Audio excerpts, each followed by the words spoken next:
Module 1, Chapter 3, Water Demand, Factors Affecting Consumption and Fluctuations in Demand. First topic, Water Demand. നമുക്കറിയാം, നമുക്ക് പലതരത്തിലുള്ള requirements ആണ് വെള്ളത്തിൻ്റെ കേസിൽ അല്ലെങ്കിൽ വാട്ടറിൻ്റെ കേസിൽ നമുക്ക് പലതരത്തിലുള്ള ആവശ്യങ്ങളാണ് ഉണ്ടാകുക. സോ അതിൻ്റെ ഒരു ബേസിസിൽ നമ്മൾ ഈ ടോട്ടൽ വാട്ടർ ഡിമാൻഡിനെ ഡിവൈഡ് ചെയ്തിട്ടുണ്ട് അല്ലെങ്കിൽ ക്ലാസിഫൈ ചെയ്തിട്ടുണ്ട്. സോ ആ ഒരു ക്ലാസിഫിക്കേഷൻ എന്തൊക്കെയാണ്, എങ്ങനെയാണ് ഓരോ ക്ലാസിഫിക്കേഷൻ വരുന്നത്, അതിലെന്തൊക്കെ കാര്യങ്ങളാണ് ഇൻക്ലൂഡ് ചെയ്തിട്ടുള്ളത് എന്നാണ് ഫസ്റ്റത്തെ ഒരു സെഷനിൽ ഡിസ്കസ് ചെയ്യുന്നത്. സോ വാട്ടർ ഡിമാൻഡിനെ 6 ഡിവിഷൻസാണ് കൊടുത്തിട്ടുള്ളത്. First one domestic water demands, second one industrial water demands, third one institution and commercial water demands, fourth one demand for public use, fifth one fire demand, and the last one water required compensating losses in wastes and thefts. So domestic water demand എന്ന് പറഞ്ഞാൽ എന്താണെന്നുള്ളത് നോക്കാം. നമ്മുടെ total water ഡിമാൻഡിൻ്റെ ഏകദേശം 50-60% domestic water ഡിമാൻഡാണ്. ആ പേരിൽ തന്നെ ഉണ്ട് എന്തായിരിക്കും ആ ഡിമാൻഡ് എന്നുള്ളത്. അതായത് ഒരു റെസിഡൻഷ്യൽ ബിൽഡിങ്ങിൽ അല്ലെങ്കിൽ ഒരു റെസിഡൻഷ്യൽ ഏരിയയിൽ അവരുടെ drinking, cooking, bathing, sprinkling, gardening, sanitary purpose അത്തരം ആവശ്യങ്ങൾക്ക് വേണ്ടി ഉപയോഗിക്കുന്ന വെള്ളത്തിൻ്റെ എമൗണ്ടിനെ അല്ലെങ്കിൽ അതിനാവശ്യമായ വെള്ളത്തിൻ്റെ ഡിമാൻഡിനെയാണ് ഡൊമസ്റ്റിക് വാട്ടർ ഡിമാൻഡ് എന്ന് പറയുന്നത്. ഈ ഒരു ഡിമാൻഡിനെ 2 ക്ലാസിഫിക്കേഷൻസ് അല്ലെങ്കിൽ 2 ക്ലാസ് ആയിട്ടാണ് കൺസിഡർ ചെയ്തിട്ടുള്ളത്. ഫസ്റ്റ് വൺ ഹൈ ഇൻകം ഗ്രൂപ്പും and second one low income group. അതായത് ഒരു ടൗൺ അല്ലെങ്കിൽ സിറ്റി പോലുള്ള ഏരിയയിൽ വരുന്ന ഡൊമസ്റ്റിക് കൺസപ്ഷൻ അല്ലെങ്കിൽ ഡൊമസ്റ്റിക് ഡിമാൻഡിനെ ആണ് ക്ലാസ് 1 ആയിട്ട് കൺസിഡർ ചെയ്തത്. അതിൻ്റെ ഒരു ബേസിസിൽ അവിടെ ഏകദേശം 200 litre per head per day ആണ് വാട്ടർ ഡിമാൻഡ് കണക്കാക്കിയിട്ടുള്ളത്. അതായത് അത്തരം ഒരു സിറ്റിയിലോ ടൗണിലോ ഒരാൾക്ക് ഒരു ദിവസം 200 ലിറ്റർ വെള്ളം ഡൊമസ്റ്റിക് വാട്ടർ ഡിമാൻഡ് ഉണ്ട് എന്നാണ് കണക്കാക്കിയിട്ടുള്ളത്. സെക്കൻഡ്ലി ഒരു വീക്കർ സെക്ഷൻ അല്ലെങ്കിൽ ഒരു കോളനി ഏരിയയിൽ, ടൗണൊന്നും അല്ലാത്ത ഒരു വില്ലേജ് ഏരിയ അല്ലെങ്കിൽ ഒരു കോളനി ഏരിയയിലാണെങ്കിൽ അവർ നമ്മൾ ലോ ഇൻകം ഗ്രൂപ്പ് എന്നുള്ളൊരു ക്ലാസ്സിലാണ് കൺസിഡർ ചെയ്തിട്ടുള്ളത്. അതുകൊണ്ട് തന്നെ അവരുടെ water demand for domestic consumption 135 litre per head per day ആയിട്ടാണ് കണക്കാക്കിയിട്ടുള്ളത്. Litre per head per day എന്ന് പറഞ്ഞു കഴിഞ്ഞാൽ ഒരു ദിവസം ഒരാൾക്ക് എത്ര ലിറ്റർ വെള്ളം ആവശ്യമുണ്ട്, ആ ഒരു യൂണിറ്റിലാണ് നമ്മൾ ഈ വാട്ടർ ഡിമാൻഡിൻ്റെ കാൽക്കുലേഷൻസ് വരുന്നത്. സോ ഡൊമസ്റ്റിക് വാട്ടർ ഡിമാൻഡിന് 200 ഹൈ ഇൻകം ഗ്രൂപ്പിനും 135 ലോ ഇൻകം ഗ്രൂപ്പിനും കൺസിഡർ ചെയ്തിട്ടുണ്ട്. നമ്മളിപ്പോൾ ഇവിടെ ഈ യൂണിറ്റ് കാണിച്ചു, litre per head per day എന്ന്. ഇതിനെ തന്നെ LPCD എന്നും ഡിനോട്ട് ചെയ്യാറുണ്ട്. അതായത് litre per capita per day എന്നും ഡിനോട്ട് ചെയ്യും, LPCD. ഓക്കെ, സോ നമുക്ക് ഈ ഒരു ഹൈ ഇൻകം ഗ്രൂപ്പിലും അതുപോലെ തന്നെ ലോ ഇൻകം ഗ്രൂപ്പിലും ഈ ഒരു ടോട്ടൽ ഡിമാൻഡിൻ്റെ ഡിവിഷൻ എങ്ങനെയാണ് വരുന്നത് എന്നുള്ളത് നോക്കാം. അതിനെക്കുറിച്ചുള്ള ടേബിളാണ് കൊടുത്തിട്ടുള്ളത്. First one domestic use for high income group. Totally നമ്മൾ ആൾറെഡി പറഞ്ഞു 200 litre per capita per day ആണ് അവരുടെ വാട്ടർ കൺസപ്ഷൻ എന്നുള്ളത്. സോ അതിൻ്റെ ഒരു ഡിവിഷൻ ഡ്രിങ്കിങ്, കുക്കിംഗ് പേർപ്പസിന് 5 ലിറ്റേഴ്സ് ഈച്ച്. 5 ലിറ്ററാണ് ഡ്രിങ്കിങ് പേർപ്പസിന് വേണ്ടി അല്ലെങ്കിൽ കുക്കിംഗ് പേർപ്പസിന് വേണ്ടിയുമൊക്കെ കൺസപ്ഷൻ നടത്തുന്നത്. ദെൻ 75 ലിറ്റേഴ്സാണ് ബാത്തിങ്ങിന് വേണ്ടിയിട്ട്, 25 ലിറ്റേഴ്സ് വാഷിംഗ് ക്ലോത്ത്സ്. മറ്റു സംഭവങ്ങൾ അല്ലെങ്കിൽ സാധനങ്ങളൊക്കെ വാഷിങ്ങും മറ്റു കാര്യങ്ങൾക്കുമായിട്ടൊരു 15 ലിറ്റേഴ്സ് പെർ ഹെഡ് ഡിമാൻഡുണ്ട്. ദെൻ ഹൗസ് ക്ലീനിങ്ങിനും റെസിഡൻഷ്യൽ ഏരിയ ക്ലീനിങ്ങിനൊക്കെ 15 ലിറ്റേഴ്സ് കണക്കാക്കിയിട്ടുണ്ട്. ദെൻ ഗാർഡനിങ്, ലോൺ വാട്ടറിങ് പോലുള്ള ആവശ്യങ്ങൾക്ക് 15.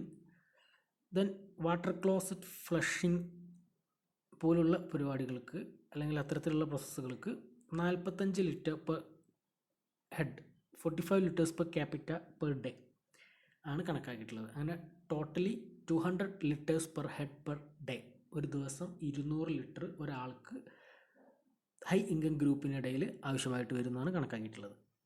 സെക്കൻഡ്ലി ലോ ഇൻകം ഗ്രൂപ്പിൻ്റെ കേസിൽ ടോട്ടൽ എമൗണ്ട് എന്ന് പറയുന്നത് 135 litre per capita per day ആണ്. അതിൻ്റെ ഒരു ഡിവിഷൻ ഡ്രിങ്കിങ്ങിനും കുക്കിങ്ങിനും 5 ലിറ്റേഴ്സ് ഈച്ച്, ദെൻ ബാത്തിങ് പേർപ്പസിന് 55, washing clothes 20, washing other items and cleaning house 10 each, then flushing of water closets 30. ഇവിടെ നമ്മൾ ഗാർഡനിങ് പോലുള്ള പ്രോസസ്സുകളൊക്കെ നെഗ്ലക്റ്റ് ചെയ്തിട്ടുണ്ട്. കാരണം ഒരു കോളനി അല്ലെങ്കിൽ അത്തരത്തിലുള്ളൊരു സിറ്റുവേഷനിൽ ഗാർഡനിങ് അല്ലെങ്കിൽ ലാൻഡ്സ്കേപ്പിംഗ് ഒക്കെ കുറവായിരിക്കും. സോ അങ്ങനെയാണ് ഇവിടുത്തെ ഒരു കൺസപ്ഷൻ എമൗണ്ട് ടോട്ടലി കുറഞ്ഞിട്ടുള്ളത്. സോ ഇത്രയും കാര്യങ്ങളാണ് ഡൊമസ്റ്റിക് വാട്ടർ ഡിമാൻഡിനെ കുറിച്ച് പറയാനുള്ളത്. Then second one, industrial water demand. ഒരു ഇൻഡസ്ട്രിയിൽ പെർ ഡേ ഒരാൾക്ക് എത്ര എമൗണ്ട് ഓഫ് വാട്ടർ ആവശ്യമുണ്ട് എന്നതാണ് ഇൻഡസ്ട്രിയൽ വാട്ടർ ഡിമാൻഡ് എന്ന് കൊണ്ട് ഉദ്ദേശിക്കുന്നത്. 50 litres per head per day ആണ് ഇൻഡസ്ട്രിയൽ വാട്ടർ ഡിമാൻഡ് എന്ന് പറഞ്ഞ് കണക്കാക്കിയിട്ടുള്ളത്. Third one, institution and commercial water demand. വിദ്യാഭ്യാസ സ്ഥാപനങ്ങൾ, ഹോസ്പിറ്റലുകൾ, അല്ലെങ്കിൽ റെയിൽവേ സ്റ്റേഷൻ, ഹോട്ടൽസ്, റെസ്റ്റോറൻറ്റ്സ്, ഇത്തരത്തിലുള്ള ഏരിയകളിൽ വരുന്ന വാട്ടർ ഡിമാൻഡിനെയാണ് തേർഡ് ഗ്രൂപ്പായിട്ട് കൺസിഡർ ചെയ്തിട്ടുള്ളത്, അതായത് institution and commercial water demands. ഇതിൻ്റെ ഒരു ആവറേജ് വാല്യൂ എന്ന് പറഞ്ഞാൽ 20 litres per head per day ആണ്. ആൻഡ് മേ ബി ഒരു 50 litres per head per day and more, ആ റേഞ്ചിലേക്ക് നമുക്ക് എക്സ്പെക്റ്റ് ചെയ്യാം. It depends on the conditions. Generally 20 litres per head per day ആണ് average consumption. Maybe 50 litres ആ റേഞ്ചിലേക്കും നമുക്ക് എക്സ്പെക്റ്റ് ചെയ്യാൻ പറ്റും. Next one, demand for public use. Public parks, gardening, washing and sprinkling on roads, public fountain, അത്തരത്തിലുള്ള public ഏരിയയിലേക്ക് വേണ്ട ആവശ്യങ്ങൾക്കായിട്ട് 10 litres per head per day ആണ് വാട്ടർ ഡിമാൻഡ് കണക്കാക്കിയിട്ടുള്ളത്. ഇത്തരത്തിൽ പബ്ലിക് ഏരിയയിലെ ഗാർഡനിങ് അല്ലെങ്കിൽ പാർക്സിലെ ആവശ്യങ്ങൾ, അത്തരത്തിലുള്ള ആവശ്യങ്ങൾക്കാണ് നമ്മൾ ഡിമാൻഡ് ഫോർ പബ്ലിക് യൂസ് എന്ന് പറയുന്നത്. നെക്സ്റ്റ് വൺ, ഫയർ ഡിമാൻഡാണ്. ഫയർ ഡിമാൻഡിൻ്റെ കേസ് പറയുമ്പോൾ നമ്മളുടെ ടോട്ടൽ വാട്ടർ ഡിമാൻഡ് കൺസിഡർ ചെയ്യുമ്പോൾ ഫയർ ഡിമാൻഡിന് ആവശ്യമുള്ള വെള്ളം നമ്മൾ കൺസിഡർ ചെയ്യാറില്ല, അല്ലെങ്കിൽ അഥവാ നമ്മൾ നെഗ്ലക്റ്റ് ചെയ്യാറാണ് പതിവ്.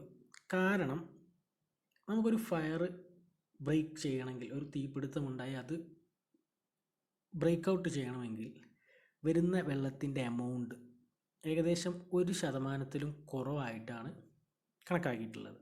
അതായത് മൊത്തം 100% ഏകദേശം നമ്മളൊരു 50 to 60% ഡൊമസ്റ്റിക് വാട്ടർ ഡിമാൻഡ് എന്ന് പറഞ്ഞു. സോ ആ ഒരു കാൽക്കുലേഷൻ വെച്ച് കൺസിഡർ ചെയ്യുമ്പോൾ ഫയർ ബ്രേക്ക് ചെയ്യാൻ ആവശ്യമായിട്ടുള്ള വെള്ളത്തിൻ്റെ എമൗണ്ട് അല്ലെങ്കിൽ അതിനാവശ്യമായ കൺസപ്ഷൻ എന്ന് പറയുന്നത് ലെസ് ദാൻ 1% ആണ്.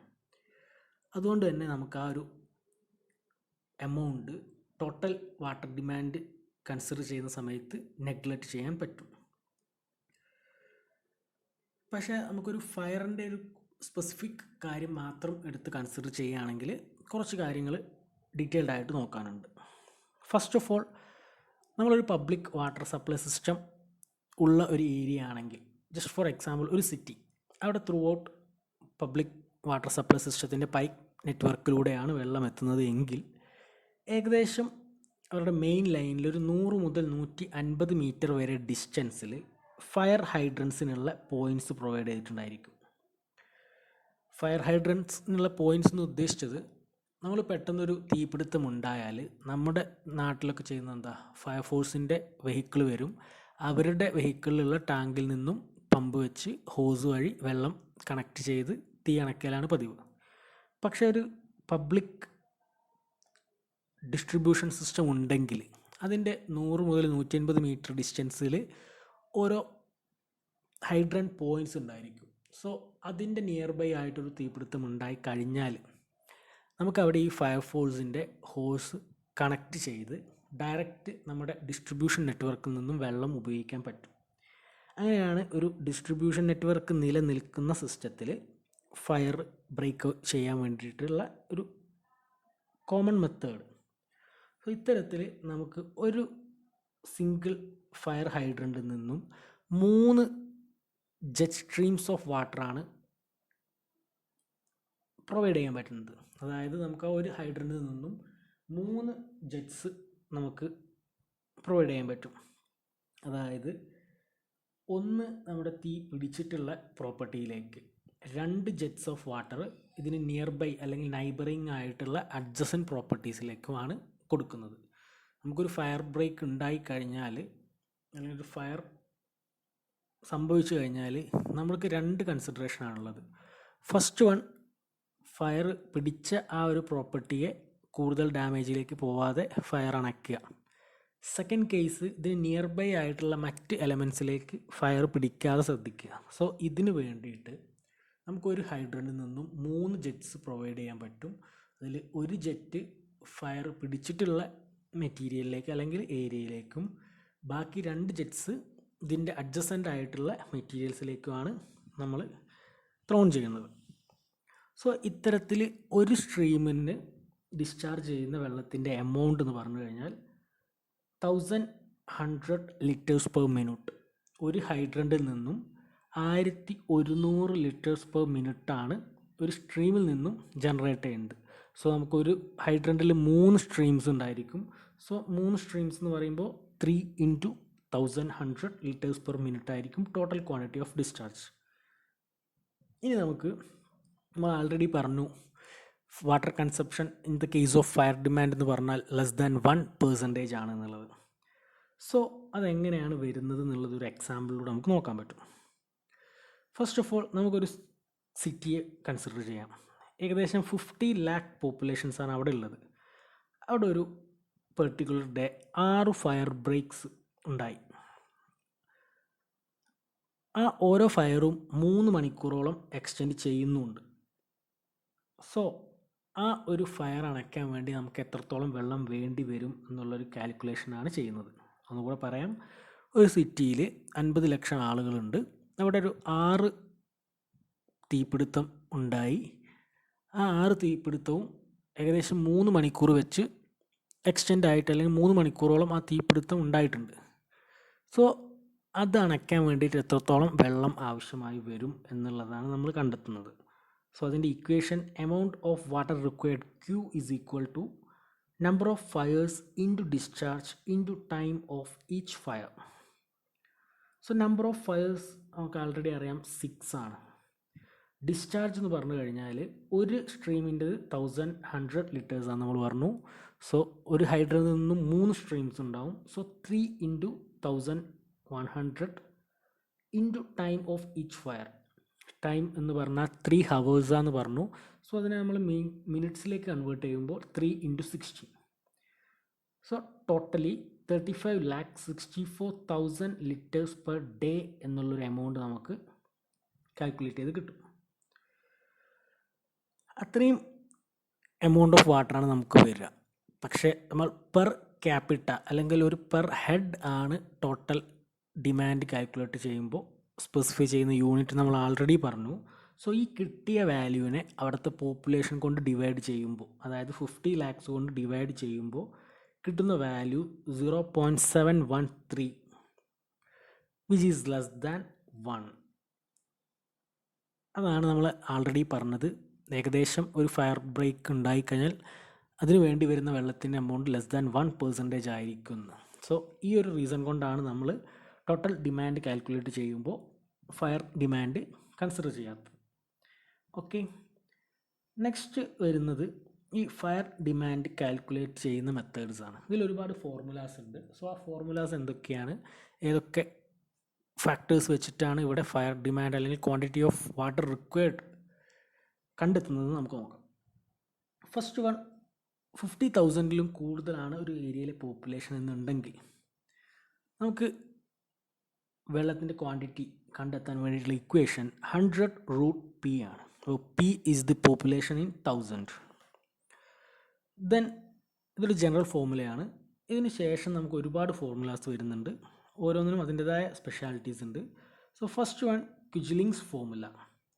Q is equal to 3182√P. Second one, Freeman's formula. Q is equal to 1136 into P by 10 plus 10. Third one, National Board of Fire under Writer's formula. അതിൽ രണ്ട് സബ് ക്ലാസ്സസ് വരുന്നുണ്ട്. First one, for a central congested high valued city.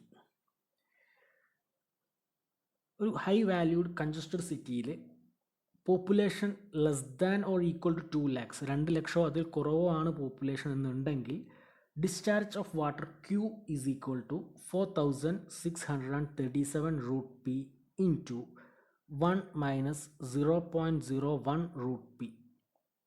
Second case, population 2 lakhs-ലും കൂടുതലാണെങ്കിൽ നമ്മൾ standard ആയിട്ട് 54,600 litres per minute water generally വേണം എന്നുള്ളൊരു അസംഷനിൽ എത്തിയിട്ടുണ്ട്. അതിൻ്റെ കൂടെ ഏകദേശം 9,100 to 36,400 liters per minute for a second fire. അതായത് ആദ്യത്തെ ഒരു ഫയർ 2 lakh പീപ്പിളും കൂടുതലുള്ളൊരു സിറ്റിയിൽ ഒരു ഫയർ ഔട്ട് ബ്രേക്ക് ഉണ്ടായിക്കഴിഞ്ഞാൽ ഏകദേശം 54,600 liters per minute വാട്ടർ ആവശ്യമുണ്ട് എന്നുള്ളത് നമ്മൾ കണക്കാക്കി. അങ്ങനെ ഒരു ഫയർ ഉണ്ടായ ഏരിയയിൽ വീണ്ടും ഒരു തീപിടുത്തം ഉണ്ടാകുകയാണെങ്കിൽ ഏകദേശം 9,100 to 36,400 ലിറ്റേഴ്സ് അഡീഷണൽ ആയിട്ട് വേണം എന്നാണ് റൈറ്റേഴ്സ് ഫോർമുല ബേസിൽ പറയുന്നത്. ആൻഡ് ഇതിൽ second case, for a residential city.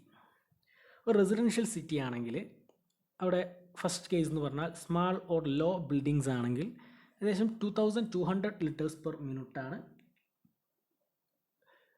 Quantity of water. Second case, larger or higher buildings ആണെങ്കിൽ 4,500 ലിറ്റേഴ്സ് പെർ മിനിറ്റ്സ് ആവശ്യമായിട്ട് വരും.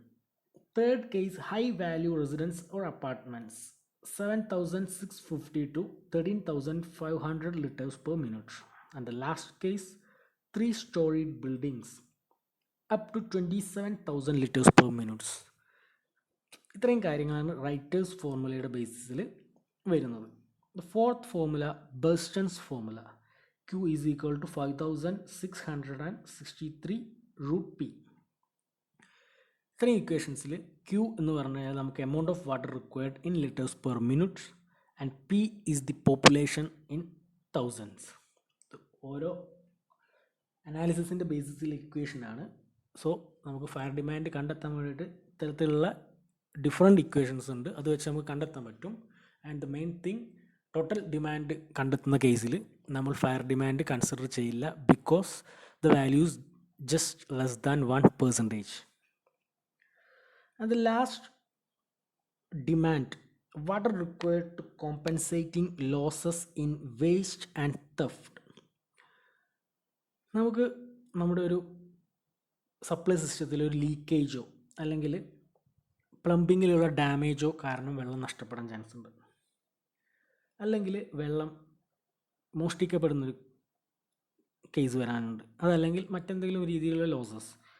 ഇത്തരം ലോസസിന് അല്ലെങ്കിൽ അത്തരം ലോസ് കാരണം വരുന്ന എമൗണ്ട് ഓഫ് വാട്ടർ, അതും നമ്മുടെ ഒരു ഡിസൈൻ ടോട്ടൽ ഡിമാൻഡിൽ കൺസിഡറബിൾ ആയിരിക്കും. സോ അത് ഓരോ ഏരിയയ്ക്ക് അല്ലെങ്കിൽ ഓരോ സിറ്റുവേഷൻ അനുസരിച്ച് വാരിയിങ് ആയിരിക്കും വാല്യൂ. അതുകൊണ്ട് നമുക്കൊരു പെർട്ടിക്കുലർ റേഞ്ചോ പെർട്ടിക്കുലർ ഫിക്സഡ് വാല്യൂവോ പറയാൻ പറ്റില്ല. നമുക്ക് ലീക്കോ കാര്യങ്ങളോ അധികമായിട്ട് വന്നാൽ അവിടെ നല്ലൊരു വാട്ടർ ലോസ് സംഭവിക്കും, അല്ലെങ്കിൽ വെള്ളം ആരെങ്കിലും അനധികൃതമായിട്ട് ഉപയോഗിക്കുകയാണെങ്കിൽ അവിടെയും നമുക്ക് കാൽക്കുലേറ്റഡ് എമൗണ്ടിൽ ലോസ് സംഭവിക്കും. സോ അതും നമ്മുടെ ടോട്ടൽ വാട്ടർ ഡിമാൻഡിനെ കൺസിഡർ ചെയ്യുന്നൊരു വലിയൊരു ഫാക്ടറാണ്. ഇത്രയാണ് different kinds of water demands. Now total requirement of water for a town or a city. First one, per capita demand. നമ്മൾ ആൾറെഡി പറഞ്ഞ litre per head per day എന്നുള്ളതിനെയാണ് per capita demand എന്ന് പറയുന്നത്. That is annual average daily consumption of each person. Per capita demand എന്ന് പറഞ്ഞു കഴിഞ്ഞാൽ ഒരു ദിവസം ഒരാൾക്ക് എത്രത്തോളം വെള്ളം ഇൻ ടേംസ് ഓഫ് ലിറ്റേഴ്സ് ആവശ്യമുണ്ട് എന്നുള്ളതാണ്. സോ നമ്മൾ ടോട്ടൽ കേസ് പറയുമ്പോൾ നമ്മൾ പറഞ്ഞ ഡൊമസ്റ്റിക് പേർപ്പസിന്, അതുപോലെ ഇൻഡസ്ട്രിയൽ പേർപ്പസിന്, കൊമേഴ്ഷ്യൽ യൂസിന്, പബ്ലിക് യൂസിന്, വേസ്റ്റ് ആൻഡ് തെഫ്റ്റ്, ഇത്രയും ഏരിയയ്ക്ക് ഓൾ ടുഗദർ ഒരാൾക്ക് ഒരു ഡേ എത്ര ലിറ്റർ വെള്ളം വേണം എന്നുള്ളതിനെയാണ് പെർ ക്യാപിറ്റ ഡിമാൻഡ് എന്ന് പറയുന്നത്. സോ ഇതിൻ്റെ ഒരു എമൗണ്ട് ഏകദേശം 100 to 360 litres per head per day, ആ ഒരു റേഞ്ചിലാണ് ഇന്ത്യൻ ടൗൺസിൽ കൺസിഡർ ചെയ്തിട്ടുള്ളത്. അതിൻ്റെ ആവറേജ് വാല്യൂ എന്നുള്ള രീതിയിൽ 335 litres per head per day ആണ് കണക്കാക്കിയിട്ടുള്ളത്. So per capita total water demand is equal to 335 litres per head per day.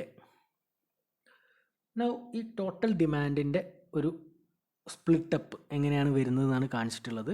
Domestic യൂസിന് 200 litres per head per day, industrial യൂസിന് 50 litres per head per day, commercial യൂസിന് 20, public യൂസിന് 10, then waste and theft 55 litres per head per day. അങ്ങനെ total 335 litres per head per day.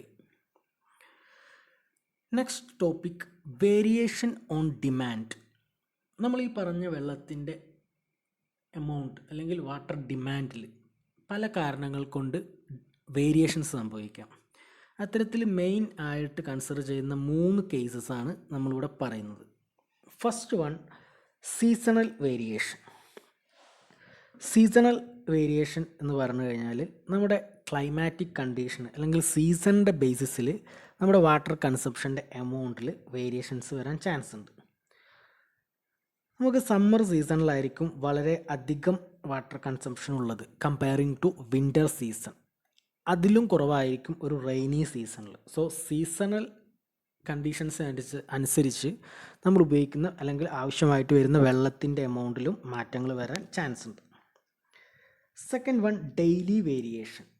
നമ്മളൊരു season ബേസിസിൽ പറഞ്ഞു, അതിന് ശേഷം consider ചെയ്യുന്നത് ഡെയിലി ബേസിസിലാണ്. അതായത് നമ്മളിപ്പോൾ ജസ്റ്റ് ഒരു വീക്ക് കൺസിഡർ ചെയ്യുകയാണെങ്കിൽ ആ വീക്കിൽ ഏതൊക്കെ ദിവസമായിരിക്കും വാട്ടർ കൺസപ്ഷൻ കൂടുക. നമുക്ക് സിംപ്ലി നമ്മളൊരു ലോജിക്ക് വെച്ച് ആലോചിച്ചാൽ മതി.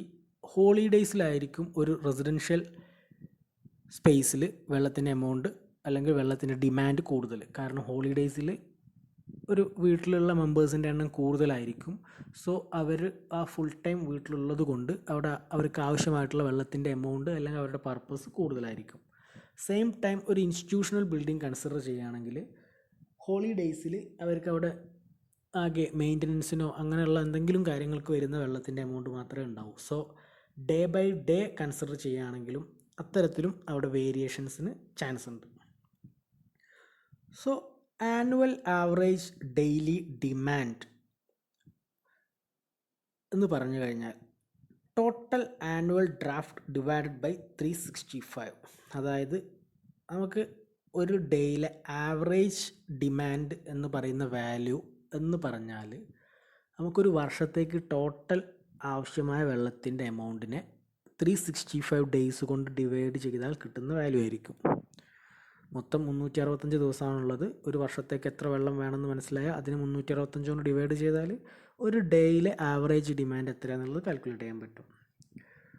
സോ മാക്സിമം ഡെയിലി ഡിമാൻഡ് എന്ന് പറഞ്ഞു കഴിഞ്ഞാൽ 1.8 multiplied by annual average daily demand. Annual average daily ഡിമാൻഡിനെ 1.8 കൊണ്ട് മൾട്ടിപ്ലൈ ചെയ്താൽ നമുക്ക് മാക്സിമം ഡെയിലി ഡിമാൻഡ് കിട്ടും. Then third kind of variation, hourly variation. Hour to hour വരുന്ന വേരിയേഷൻസ് എങ്ങനെയായിരിക്കും, ഏതൊക്കെ സാഹചര്യത്തിലാണ് നമുക്ക് വാട്ടറിൻ്റെ കൺസപ്ഷൻ ഒരു ഡേ കൺസിഡർ ചെയ്യുമ്പോൾ കൂടുതൽ, ഏതൊക്കെ ഹവേഴ്സിലായിരിക്കും ഒരു ഡേയിൽ വെള്ളത്തിൻ്റെ കൺസപ്ഷൻ കുറവ് എന്നുള്ളതാണ് ഹവർലി വേരിയേഷൻ എന്നുള്ളത് കൊണ്ട് ഉദ്ദേശിക്കുന്നത്.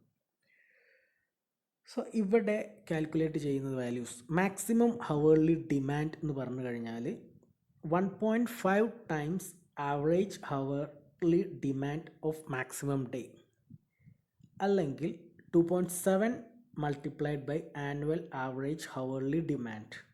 അതായത് ഒരു ഹവർലി ഡിമാൻഡിൻ്റെ മാക്സിമം വാല്യൂ എന്ന് പറഞ്ഞു കഴിഞ്ഞാൽ നമുക്ക് ഏറ്റവും കൂടുതൽ ഡിമാൻഡ് ഉള്ള ഡേയ്സിലെ ആവറേജ് വാല്യൂവിനെ 1.5 കൊണ്ട് മൾട്ടിപ്ലൈ ചെയ്യുക.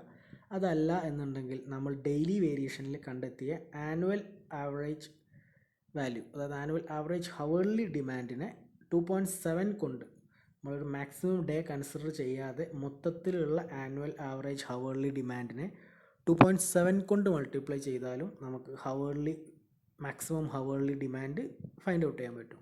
ഇതൊക്കെ ജസ്റ്റ് നമുക്ക് ആ ഓരോ ടൈപ്പ് ഓഫ് വേരിയേഷൻസിലും എങ്ങനെയാണ് ഇക്വേഷൻസ് വരുന്നതെന്ന് മനസ്സിലാക്കാൻ വേണ്ടിയിട്ടാണ്.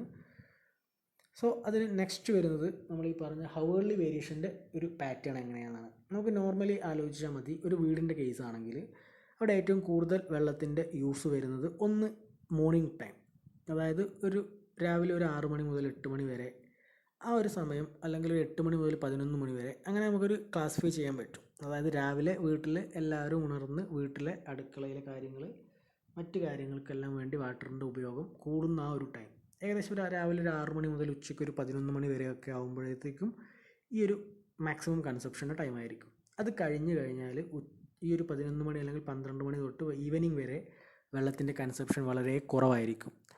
ദെൻ നമുക്ക് വീണ്ടും ഈവനിങ്ങിൽ കൺസപ്ഷൻ കൂടി രാത്രി ഒരു 8 മണി 9 മണി വരെ ആ ഒരു റേഞ്ചിലേക്ക് നമുക്ക് കൺസപ്ഷൻ കൂടുതലായിരിക്കും, എഗെയിൻ കുറയും. സോ അതിൻ്റെ ഒരു ഡിവിഷനാണ് അവിടെ കാണിച്ചിട്ടുള്ളത്.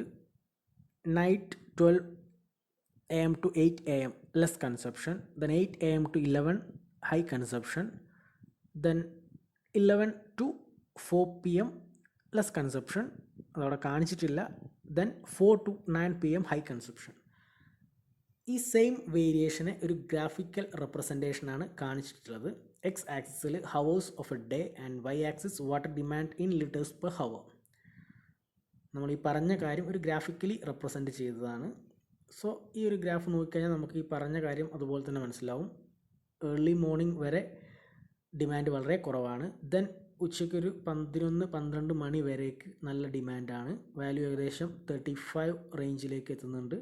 അതിനുശേഷം ഈവനിങ് വരേക്ക് ആ വാല്യൂ കുറഞ്ഞു. ദെൻ എഗെയിൻ വാല്യൂ പീക്കായി ഏകദേശം 40 ലിറ്റേഴ്സ് പെർ ഹവർ എന്നുള്ള റേഞ്ചിലേക്ക് വരെ ഉയർന്ന് രാത്രി ഏകദേശം ഒരു 7-8 മണി വരെ ആ ഒരു ഡിമാൻഡ് മെയിൻറ്റെയിൻ ചെയ്യും. അതിനുശേഷം വീണ്ടും വെള്ളത്തിൻ്റെ എമൗണ്ടിൻ്റെ യൂസ് വളരെ കുറവായിട്ട് വരും. ഇതാണ് ഹവർലി വേരിയേഷൻ. സോ വാട്ടർ ഡിമാൻഡിൽ മെയിൻലി 3 കൈൻഡിൽ വേരിയേഷൻ വരുന്നുണ്ട്: സീസണൽ ബേസിസിൽ, ഡേ ബേസിസിൽ ആൻഡ് ഹവർലി ബേസിസിൽ. Okay, then next topic, design demand for the components of water supply system. നമ്മളൊരു വാട്ടർ സപ്ലൈ സിസ്റ്റത്തിൻ്റെ ബേസിക്സിലാണ് ഇപ്പോൾ സ്റ്റാർട്ട് ചെയ്തത്. സോ ഒരു വാട്ടർ സപ്ലൈ സിസ്റ്റം അല്ലെങ്കിൽ അതിലെ കോമ്പണൻസിൽ ആവശ്യമായി വരുന്ന ഡിസൈൻ ഡിമാൻഡ് ഓഫ് വാട്ടർ, എത്രയാണ് ഓരോ സെക്ഷനിലും വേണ്ടി വരുന്ന വെള്ളത്തിൻ്റെ എമൗണ്ട്, അല്ലെങ്കിൽ എത്രത്തോളം വെള്ളം നമ്മൾ ഓരോ ഏരിയയിലും എൻഷുർ ചെയ്യണം എന്നുള്ളതാണ് ജസ്റ്റ് അവിടെ പോയിൻ്റ് ഔട്ട് ചെയ്തിട്ടുള്ളത്. അതായത് നമുക്ക് ഒരു സോഴ്സ് അവൈലബിൾ ആണ് വെള്ളം കളക്ട് ചെയ്യാൻ. സോ നമുക്ക് അവിടെ ആവശ്യമായി അല്ലെങ്കിൽ അവിടെ എത്രത്തോളം വെള്ളം ഉണ്ട് അല്ലെങ്കിൽ എത്രത്തോളം വെള്ളം വേണം എന്നുള്ളതിനെക്കുറിച്ച് ചിന്തിക്കുമ്പോൾ മാക്സിമം ഡെയിലി ഡിമാൻഡ് എത്രയാണോ ആ ഒരു എമൗണ്ട് മീറ്റ് ചെയ്യാൻ പറ്റുന്ന ഒരു എമൗണ്ട് വെള്ളമെങ്കിലും മിനിമം നമുക്ക് സോഴ്സിലുണ്ടായിരിക്കണം. Secondly, pipe mains, that is from source to service reservoir. നമ്മൾ സോഴ്സിൽ നിന്നും നമ്മുടെ ഈ ഒരു ട്രീറ്റ്മെൻറ്റ് യൂണിറ്റിൽ സർവീസ് റിസർവോയർ എത്തുന്നത് വരേക്ക്, അല്ലെങ്കിൽ ആ ഒരു യൂണിറ്റിൽ എത്തും വരെ എത്രത്തോളം വെള്ളം നമുക്ക് മെയിൻറ്റെയിൻ ചെയ്യാൻ പറ്റണമെന്ന്. നമുക്ക് സോഴ്സിൽ നിന്നും വേണ്ടത് മാക്സിമം ഡെയിലി ഡിമാൻഡ് എത്രയാണോ അതേ എമൗണ്ട് തന്നെയാണ് പൈപ്പ് മെയിൻസിലും മെയിൻറ്റെയിൻ ചെയ്യേണ്ടത്. Next one, filters and other units. അതായത് ട്രീറ്റ്മെൻറ്റ് പ്ലാന്റിലെ ഡിഫറെൻറ്റ് ട്രീറ്റ്മെൻറ്റ് യൂണിറ്റ്സിലെത്തുമ്പോൾ നമുക്ക് ആവറേജ് ഡെയിലി ഡിമാൻഡിൻ്റെ ട്വൈസ്, ഇരട്ടി എമൗണ്ട് വെള്ളം അവിടെ എൻഷുർ ചെയ്യാൻ പറ്റണം. അതായത് അവിടെ ട്രീറ്റ്മെൻറ്റ് യൂണിറ്റാണ്. സോ ആ ട്രീറ്റ്മെൻറ്റ് യൂണിറ്റിൽ നമുക്ക് ഒരു ടൈമിൽ നമുക്ക് എത്ര എമൗണ്ട് ഓഫ് വാട്ടർ ആണോ ഡിസ്ട്രിബ്യൂഷൻ സിസ്റ്റത്തിലേക്ക് വേണ്ടത് അത് മെയിൻറ്റെയിൻ ചെയ്യണമെങ്കിൽ, അല്ലെങ്കിൽ ആ ഒരു എമൗണ്ട് ഓഫ് വാട്ടർ നമുക്ക് ഓൺ ടൈം ഡിസ്ട്രിബ്യൂട്ട് ചെയ്യണമെങ്കിൽ ഫിൽട്ടേഴ്സ് ആൻഡ് അതർ യൂണിറ്റ്സ് എന്നുള്ള ആ ഒരു ഏരിയയിൽ നമുക്ക് ഡെയിലി ആവറേജ് ഡിമാൻഡിൻ്റെ ഇരട്ടി വെള്ളം മെയിൻറ്റെയിൻ ചെയ്യാൻ പറ്റണം. ദെൻ പമ്പിങ് ഏരിയയിലും ഫിൽട്ടേഴ്സിൻ്റെ കേസ് പറഞ്ഞ പോലെ തന്നെ ആ സെയിം ആവറേജ് ഡെയിലി ഡിമാൻഡിൻ്റെ ട്വൈസ് എമൗണ്ട് കീപ്പ് ചെയ്യാൻ സാധിക്കണം. ആൻഡ് ലാസ്റ്റ് വൺ, ഡിസ്ട്രിബ്യൂഷൻ സിസ്റ്റത്തിലേക്ക് എത്തുമ്പോൾ ടോട്ടൽ ഡ്രാഫ്റ്റ്, നമുക്ക് എത്രയാണോ ടോട്ടൽ ഡിമാൻഡ് അത്രയും എമൗണ്ട് വെള്ളം നമുക്ക് ഡിസ്ട്രിബ്യൂഷൻ സിസ്റ്റത്തിലേക്ക് എത്തിക്കാൻ പറ്റണം. ഈ ഡിസ്ട്രിബ്യൂഷൻ സിസ്റ്റത്തിൽ ടോട്ടൽ ഡ്രാഫ്റ്റ് എന്ന് പറയുന്ന വാല്യൂ കണ്ടെത്തുന്നത് 2 കേസസ് വെച്ചിട്ടാണ്. ഒന്ന്, കോയിൻസിഡൻറ്റ് ഡ്രാഫ്റ്റ് എന്ന് പറഞ്ഞാൽ നമുക്കൊരു വാല്യൂ കണ്ടെത്താം. അതായത് maximum daily demand plus fire demand. Maximum daily ഡിമാൻഡിലേക്ക് ഫയർ ഡിമാൻഡ് കൂട്ടിക്കഴിഞ്ഞാൽ കിട്ടുന്നൊരു വാല്യൂ. അതുപോലെ തന്നെ മാക്സിമം ഹവേർലി ഡിമാൻഡ്. ഈ രണ്ട് വാല്യൂവിലും ഏതാണോ കൂടുതൽ അതായിരിക്കും നമ്മൾ ടോട്ടൽ ഡ്രാഫ്റ്റ് ആയിട്ട് കൺസിഡർ ചെയ്യുന്നത്. Okay. Next topic, factors affecting per capita demand or factors affecting consumption. നമ്മുടെ വെള്ളത്തിൻ്റെ ടോട്ടൽ ഡിമാൻഡ് എത്രത്തോളമാണെന്ന് നമ്മൾ പറഞ്ഞു. സോ ഈ ഒരു എമൗണ്ടിനെ അല്ലെങ്കിൽ ഈ ഒരു ഡിമാൻഡിനെ അഫക്റ്റ് ചെയ്യുന്ന, ഇൻഫ്ലുവൻസ് ചെയ്യുന്ന ഫാക്ടേഴ്സ് എന്തൊക്കെയാണെന്നുള്ളതാണ് നെക്സ്റ്റ് പറയുന്നത്. 10 ക്ലാസ് ആയിട്ടാണ് ഈ ഒരു ഫാക്ടേഴ്സിനെ ഡിവൈഡ് ചെയ്തിട്ടുള്ളത്. ഓരോന്നും നമുക്ക് ആ പേരിൽ നിന്ന് തന്നെ എങ്ങനെയാണത് ഡിപ്പെൻഡ് ചെയ്യുന്നതെന്ന് മനസ്സിലാക്കാൻ സാധിക്കും. First one, size of the city. Second one, climatic conditions. Third one, type of gentry and habits of people.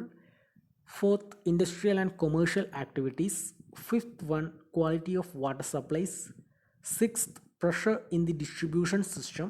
Seventh, development of sewerage facilities. Eighth, supply system. Ninth, cost of water. And 10th, policy of metering and method of charging. So ഇത്രയും ഫാക്ടേഴ്സാണ് നമ്മുടെ water ഡിമാൻഡിനെ affect ചെയ്യുന്നത്. So ആദ്യമായിട്ട് നമുക്ക് size of the city, എങ്ങനെയാണ് size of city affect ചെയ്യുന്നത് നോക്കാം. നമുക്ക് normally അറിയാം, ഒരു വലിയ സിറ്റി ആണെങ്കിൽ അവിടുത്തെ പോപ്പുലേഷൻ കൂടുതലായിരിക്കും, അവിടുത്തെ ഇൻസ്റ്റിറ്റ്യൂഷൻസ്, കൊമേഴ്ഷ്യൽ സ്പേസ്, ഇൻഡസ്ട്രീസ് എല്ലാം കൂടുതലായിരിക്കും. സോ ബിഗ് സിറ്റീസ് ആയിരിക്കുമ്പോൾ അവിടെ വെള്ളത്തിൻ്റെ ഡിമാൻഡ് കൂടുതലായിരിക്കും. സ്മാൾ സിറ്റി ആകുമ്പോൾ അവിടെ കമ്പാരിറ്റീവ്ലി വെള്ളത്തിൻ്റെ എമൗണ്ട് അല്ലെങ്കിൽ ഡിമാൻഡ് കുറവായിരിക്കും. അതുപോലെ തന്നെ വലിയ സിറ്റീസിൽ ഹൈജീനും അതുപോലെ തന്നെ ക്ലീൻ എൻവിറോൺമെൻറ്റ് മെയിൻറ്റെയിൻ ചെയ്യാൻ വേണ്ടിയിട്ട് നമുക്ക് ഒരുപാട് വെള്ളത്തിൻ്റെ ആവശ്യമുണ്ടാവും. അതുപോലെ ആൾറെഡി പറഞ്ഞ ഇൻഡസ്ട്രീസ്, കൊമേഴ്ഷ്യൽ ആക്ടിവിറ്റീസ് എല്ലാം കൂടുതലായതുകൊണ്ട് ബിഗ് സിറ്റീസിൽ എമൗണ്ട് കൂടുതലായിരിക്കും. സോ സിറ്റിയുടെ സൈസ് ഒരു ഡയറക്റ്റ് ഫാക്ടറാണ് ഡിമാൻഡിനെ അഫക്റ്റ് ചെയ്യുന്നത്. സിറ്റിയുടെ സൈസ് കൂടുമ്പോൾ അവിടെയുള്ള എല്ലാ ആക്ടിവിറ്റീസും കൂടും. സോ വെള്ളത്തിൻ്റെ എമൗണ്ടും കൂടും. സ്മോൾ സിറ്റീസ് ആകുമ്പോൾ ഓപ്പോസിറ്റ് കണ്ടീഷൻ, വളരെ ആളുകൾ കുറവായിരിക്കും, പ്രോസസ്സുകൾ കുറവായിരിക്കും, ആക്ടിവിറ്റീസ് കുറവായിരിക്കും in compare to big cities. So അവിടെ വാട്ടറിൻ്റെ ഡിമാൻഡ് കുറവായിരിക്കും. Second one, climatic conditions. അതായത് നമ്മുടെ ഏരിയ ഡ്രൈ പ്ലേസ് ആണോ അതല്ല നമുക്ക് കോൾഡ് കണ്ടീഷനാണോ ഉള്ളത് എന്നുള്ളതിൻ്റെ ബേസിസിൽ നമുക്ക് എന്ത് ചെയ്യാം, വെള്ളത്തിൻ്റെ എമൗണ്ടിൽ കൺസപ്ഷന് മാറ്റം വരും. അതായത് ഡ്രൈ ഏരിയ ആണെങ്കിൽ നമുക്ക് ബാത്ത് അല്ലെങ്കിൽ ക്ലീനിങ്, എയർ കൂളിംഗ്, ഗാർഡനിങ് ഇങ്ങനത്തെ ആവശ്യങ്ങൾക്കുള്ള എമൗണ്ട് ഓഫ് വാട്ടർ കൂടുതലായിരിക്കും. ഒരു കോൾഡ് റെയിനി സീസൺ ആണ് അല്ലെങ്കിൽ റെയിനി ക്ലൈമറ്റ് ആണെങ്കിൽ നമുക്ക് ഈ പറയുന്ന പല കാര്യങ്ങൾക്കും ആവശ്യമായി വരുന്ന വെള്ളത്തിൻ്റെ എമൗണ്ട് കുറയ്ക്കാൻ സാധിക്കും. സോ അതും ഒരു ഡയറക്റ്റ് ഇൻഫ്ലുവൻസിങ് ഫാക്ടറാണ്. Next one, type of gentry and habits of people. നമ്മുടെ ആളുകളുടെ എക്കോണമിക് സ്റ്റാറ്റസ് അത് വെള്ളത്തിൻ്റെ ഉപയോഗത്തിനെ ഡയറക്റ്റ്ലി അഫക്റ്റ് ചെയ്യും. ഒരു ഹൈ എൻഡിൽ അപ്പർ ക്ലാസ് കമ്മ്യൂണിറ്റീസ് ആണെങ്കിൽ അവർ കൺസ്യൂം ചെയ്യുന്ന വെള്ളത്തിൻ്റെ എമൗണ്ട് ലോവർ ക്ലാസ് കമ്മ്യൂണിറ്റീസിനേക്കാളും കൂടുതലായിരിക്കും. കാരണം അവരുടെ ലിവിങ് സ്റ്റാൻഡേർഡ്സ്, അവർ യൂസ് ചെയ്യുന്ന എക്യുപ്മെൻറ്റ്സ്, അവരുടെ ഫെസിലിറ്റീസ് എല്ലാം ഹൈ എൻഡ് ആയിരിക്കും, ഹൈ ക്വാളിറ്റി മെയിൻറ്റെയിൻ ചെയ്യുന്നതായിരിക്കും. സോ അതുകൊണ്ട് തന്നെ അവരുടെ ഡേ ടു ഡേ ലൈഫിൽ അവർ ഉപയോഗിക്കുന്ന വെള്ളത്തിൻ്റെ എമൗണ്ട് ഒരു സാധാരണ ഫാമിലി അല്ലെങ്കിൽ സാധാരണ കമ്മ്യൂണിറ്റിയെ കമ്പയർ ചെയ്യുമ്പോൾ കൂടുതലായിരിക്കും. Next one, industrial and commercial activities. ഇൻഡസ്ട്രീസും കൊമേഴ്ഷ്യൽ ആക്ടിവിറ്റീസും കൂടുതലാകുമ്പോൾ ഡെഫിനറ്റ്ലി അവിടെ വെള്ളത്തിൻ്റെ കൺസപ്ഷനും അല്ലെങ്കിൽ വെള്ളത്തിൻ്റെ ഡിമാൻഡും കൂടുതലായിരിക്കും. Then quality of water supply. നമ്മൾ സപ്ലൈ ചെയ്യുന്ന വെള്ളത്തിൻ്റെ ക്വാളിറ്റി നല്ലതാണെങ്കിൽ കൺസ്യൂം ചെയ്യുന്ന എമൗണ്ടും കൂടുതലായിരിക്കും. സോ അതൊരു ഡയറക്റ്റ് ഫാക്ടറാണ്. നമ്മൾ ക്വാളിറ്റി നല്ലതാണ് എങ്കിൽ റേറ്റ് ഓഫ് കൺസപ്ഷൻ വളരെ അധികം കൂടുതലായിരിക്കും. Then pressure in distribution system. അതായത് നമ്മൾ സപ്ലൈ നെറ്റ്വർക്കിൽ വെള്ളം അത്യാവശ്യം നല്ല പ്രഷറിലാണ് പ്രൊവൈഡ് ചെയ്യുന്നത് എങ്കിൽ കൺസപ്ഷൻ കൂടുതലായിരിക്കും. നല്ല പവറിൽ നല്ല പ്രഷറിൽ വെള്ളം കിട്ടുന്നൊരു സിറ്റുവേഷൻ ആണെങ്കിൽ എപ്പോഴും എന്ത് ചെയ്യും, ധാരാളം കൺസപ്ഷൻ കൂടും. അതുപോലെ തന്നെ അപ്പർ സ്റ്റോറീസിൽ ഒരു ഹൈ റൈസ് ബിൽഡിംഗ്, ഒരു ഫ്ലാറ്റ് അപ്പാർട്ട്മെൻ്റ് ഒക്കെ ആണെങ്കിൽ അപ്പർ സ്റ്റോറീസിൽ താമസിക്കുന്ന ആൾക്കാർ അവർക്ക് ആ ഒരു പ്രഷർ കിട്ടാൻ വേണ്ടിയിട്ട് പെട്ടെന്ന് തന്നെ അവർ വെള്ളം കളക്ട് ചെയ്യും അല്ലെങ്കിൽ സ്റ്റോർ ചെയ്യുന്നൊരു സിറ്റുവേഷൻ വരും. സോ അവിടെ ഡിമാൻഡ് കൂടാൻ ചാൻസ് ഉണ്ട്. ദെൻ നല്ല പ്രഷർ കാരണം അത്യാവശ്യം നല്ല പ്രഷറിൽ നമുക്ക് വെള്ളം കിട്ടുന്നത് കാരണം എന്തെങ്കിലും ഡാമേജോ ലീക്കേജോ ഉണ്ടായിക്കഴിഞ്ഞാൽ ഈ സെയിം പ്രഷറിലുള്ള വെള്ളം പുറത്തേക്ക് വേസ്റ്റായി പോകാനുള്ള ചാൻസും ഉണ്ട്. സോ അതും നമ്മുടെ ഡിമാൻഡിനെ എഫക്റ്റ് ചെയ്യുന്ന ഒരു കേസാണ്. Next one, development of sewerage facilities. നമ്മൾ കറൻ്റ്ലി ഫ്ലഷിംഗ് മെത്തേഡ്സിലേക്ക് മാറി കൺവെൻഷണൽ സിസ്റ്റത്തിൽ നിന്ന്. സോ ഫ്ലഷിംഗ് മെത്തേഡ്സിലേക്ക് മാറിയപ്പോൾ നമുക്കറിയാം അവിടെ ഉപയോഗിക്കുന്ന വെള്ളത്തിൻ്റെ എമൗണ്ട് വളരെ കൂടുതലാണ്. സോ വാട്ടറിൻ്റെ ഡിമാൻഡിനെ എഫക്റ്റ് ചെയ്യുന്ന ഒരു ഫാക്ടറാണത്. And next one, supply system. നമ്മൾ സപ്ലൈ ചെയ്യുന്ന മെത്തേഡിനനുസരിച്ച് കൺസപ്ഷൻ കൂടാനുള്ള ചാൻസ് ഉണ്ട്. അതായത് 2 ടൈപ്പ് സിസ്റ്റമാണ് സപ്ലൈയുടെ കേസിൽ പറയുന്നത്. First one continuous system and second one intermittent system. Continuous സിസ്റ്റത്തിൽ 24 ഹവേഴ്സും വെള്ളം സപ്ലൈ ചെയ്യുന്നുണ്ടായിരിക്കും. സോ നമുക്ക് ഏത് സമയത്ത് വേണമെങ്കിലും വെള്ളം എടുക്കാം. അതുകൊണ്ട് എല്ലാ സമയത്തും നമുക്ക് കൺസപ്ഷൻ കൂടുതലായിരിക്കും. Second case intermittent system. Intermittent system എന്ന് പറയുമ്പോൾ പീക്ക് ടൈമിൽ മാത്രമായിരിക്കും സപ്ലൈ വരുന്നത്. May be morning and evening, അങ്ങനെ 2 സമയത്താണ് സപ്ലൈ വരുന്നതെന്നുണ്ടെങ്കിൽ ആ 2 പെർട്ടിക്കുലർ ടൈമിൽ കൺസപ്ഷൻ കൂടുതലായിരിക്കും. ബാക്കി സമയം നമുക്ക് ഡെഡ് ആയിരിക്കും, അതായത് കൺസപ്ഷൻ വളരെ കുറവായിരിക്കും. സോ ഇത്തരത്തിൽ 2 കണ്ടീഷനാണുള്ളത്. പക്ഷേ ഈ ഒരു ഇൻ്റർമിറ്റൻറ്റ്, അതായത് കണ്ടിന്യൂസ് അല്ലാതെ ഇൻ്റർമീഡിയറ്റ് ടൈമിൽ പ്രൊവൈഡ് ചെയ്യുന്ന സിസ്റ്റം ആണെങ്കിൽ അവിടെ കൺസപ്ഷൻ കൂടാനുള്ള 2-3 കേസസ് ഉണ്ട്. അതായത് ഒന്ന്, നമ്മൾ പ്രോപ്പറായിട്ട് സപ്ലൈ ഇല്ലാത്തത് കൊണ്ട് സപ്ലൈ ചെയ്യുന്ന സമയത്ത് മാക്സിമം വാട്ടർ എന്ത് ചെയ്യും, വല്ല ബക്കറ്റിലോ ഡ്രമ്മിലോ അങ്ങനെ എവിടെയൊക്കെ കളക്ട് ചെയ്ത് വെക്കാൻ പറ്റുമോ അവിടെയെല്ലാം ഈ പറയുന്ന ആ ഒരു പെർട്ടിക്കുലർ പീരീഡിൽ കളക്ട് ചെയ്ത് വെക്കും. സോ നമുക്ക് ബാക്കി സമയത്ത്, അതായത് സപ്ലൈ ഇല്ലാത്ത സമയത്ത് യൂസ് ചെയ്യാം എന്നുള്ളൊരു ചിന്താഗതിയിൽ നമ്മൾ എന്ത് ചെയ്യും, മാക്സിമം വെള്ളം കളക്ട് ചെയ്ത് വെക്കും. ജസ്റ്റ് ഫോർ എക്സാമ്പിൾ, നമുക്കിപ്പോൾ നമ്മുടെ വീട്ടിൽ നാളെ രാവിലെ കറണ്ട് ഉണ്ടാവില്ല എന്ന് പറഞ്ഞു കഴിഞ്ഞാൽ നമ്മൾ എന്ത് ചെയ്യും, ആ ടാങ്കിലുള്ള വെള്ളം കഴിയുന്നത് വരെ മാക്സിമം വെള്ളം നമ്മൾ എന്ത് ചെയ്യും, ഉപയോഗിക്കും, അല്ലെങ്കിൽ കളക്ട് ചെയ്ത് വെക്കും. ഇല്ലാന്നുണ്ടെങ്കിൽ നമ്മൾ കിണറിൽ പോയി വെള്ളം കോരേണ്ടി വരും എന്നുള്ളൊരു കണ്ടീഷൻ. അതുപോലെ തന്നെ ഇൻ്റർമിറ്റൻറ്റ് സപ്ലൈ ആയതുകൊണ്ട് സപ്ലൈ ചെയ്യുന്ന ടൈമിൽ മാക്സിമം വെള്ളം നമ്മൾ ആവശ്യമുണ്ടെങ്കിലും ഇല്ലെങ്കിലും സ്റ്റോർ ചെയ്ത് വെക്കുന്നൊരു ടെൻഡൻസി വരാൻ ചാൻസ് ഉണ്ട്. സെക്കൻഡ് വൺ, നമുക്ക് ഈ ഒരു ഇൻ്റർമിറ്റൻ്റ് ആയതുകൊണ്ട്, അതായത് സപ്ലൈ രാവിലെ സപ്ലൈ കഴിഞ്ഞാൽ പിന്നെ വൈകുന്നേരമേ സപ്ലൈ വരുള്ളൂ എന്നുള്ളൊരു കണ്ടീഷൻ കൊണ്ട് ആളുകൾ ബോധേഡ് അല്ലാതെ ഈ പൈപ്പുകൾ ഓണാക്കി വെച്ച് പോകുന്നൊരു സിറ്റുവേഷൻ ഉണ്ട്, അല്ലെങ്കിൽ ഇൻറ്റൻഷനലി ഓണാക്കി വെക്കുന്നൊരു സിറ്റുവേഷനും വരാനുണ്ട്. അതായത് രാവിലെ വെള്ളം കിട്ടി, ദെൻ വൈകുന്നേരം ആദ്യം നമുക്ക് വെള്ളം കിട്ടണം എന്നുള്ളൊരു ചിന്താഗതിയിൽ രാവിലെ തന്നെ ആ പൈപ്പ് ഓണാക്കി വെക്കും. സോ ചിലപ്പോൾ വൈകുന്നേരം വെള്ളം വരുന്ന സമയത്ത് ബക്കറ്റ് നിറഞ്ഞ് അങ്ങനെ വേസ്റ്റ് വരാം. അതല്ല എന്നുണ്ടെങ്കിൽ ഇൻ്റർമിറ്റൻ്റ് ആയിട്ട് എപ്പോഴെങ്കിലും വെള്ളം ഓൺ ആയാൽ അല്ലെങ്കിൽ സപ്ലൈ അവൈലബിൾ ആയിക്കഴിഞ്ഞാൽ ആ സമയത്ത് വെള്ളം വെറുതെ വേസ്റ്റായി പോകുന്നൊരു സിറ്റുവേഷനും ഇൻ്റർമിറ്റൻറ്റ് സിസ്റ്റത്തിൽ വരുന്നുണ്ട്. Next one, cost of water. നമ്മുടെ വാട്ടർ കോസ്റ്റ് കൂട്ടിക്കഴിഞ്ഞാൽ വാട്ടർ കൺസപ്ഷൻ കുറയും. അതായത് പബ്ലിക് വാട്ടർ സപ്ലൈ സിസ്റ്റത്തിൽ നിന്ന് നമുക്ക് കിട്ടുന്ന വെള്ളത്തിന് വരുന്ന മീറ്റർ ചാർജ് അല്ലെങ്കിൽ വാട്ടർ ബിൽ എമൗണ്ട് റൈസ് ചെയ്ത് കഴിഞ്ഞാൽ നമ്മൾ ഡെഫിനറ്റ്ലി ആവശ്യത്തിന് മാത്രമേ കൺസ്യൂം ചെയ്യൂ. സോ നമുക്ക് വെള്ളത്തിൻ്റെ എമൗണ്ട് ഡിമാൻഡ് കുറയ്ക്കാൻ സാധിക്കും. And next one, policy of metering and method of charging. നമ്മൾ വെള്ളത്തിൻ്റെ മീറ്റർ റീഡിങ് എടുക്കുന്ന മെത്തേഡ്, അല്ലെങ്കിൽ അതിനെടുക്കുന്ന പോളിസി, അല്ലെങ്കിൽ അതിനെ ചാർജിങ് ഈടാക്കുന്ന മെത്തേഡ്, അതിൻ്റെ ബേസിസിലും വെള്ളത്തിൻ്റെ ഉപയോഗം മാനേജ് ചെയ്യാം, അല്ലെങ്കിൽ അതിൻ്റെ ഡിമാൻഡിൽ വേരിയേഷൻ ഉണ്ടാവാൻ സാധ്യതയുണ്ട്. അതായത് നമുക്കൊരു മീറ്റർ റീഡിങ്ങിൻ്റെ ബേസിസിലാണ് നമ്മളുടെ വെള്ളത്തിൻ്റെ ബില്ല് പേ ചെയ്യുന്നതെന്നുണ്ടെങ്കിൽ, നമ്മൾ ആവശ്യത്തിന് ഇത്ര വെള്ളം ഉപയോഗിച്ചുവോ അതിന് പേയ്മെൻറ്റാണ് കൊടുക്കുന്നതെന്നുണ്ടെങ്കിൽ നമ്മളുടെ കൺസപ്ഷൻ വളരെ കുറവായിരിക്കും. പക്ഷേ നമുക്കൊരു ഫിക്സഡ് ചാർജാണ് വെള്ളത്തിന് കൊടുക്കേണ്ടതെന്നുണ്ടെങ്കിൽ, എത്ര വെള്ളം എടുത്താലും നമുക്ക് ഒരേ ചാർജാണെങ്കിൽ നമ്മൾ എന്ത് ചെയ്യും, മാക്സിമം വെള്ളം ആവശ്യമുണ്ടെങ്കിലും ഇല്ലെങ്കിലും കളക്ട് ചെയ്യുന്നൊരു സിറ്റുവേഷനിലേക്ക് മാറും. സോ ഇത്തരത്തിൽ മീറ്ററിങ് ചെയ്യുന്ന പോളിസീൻ്റെ ബേസിസിലും വാട്ടർ ഡിമാൻഡിന് മാറ്റം വരാൻ ചാൻസ് ഉണ്ട്.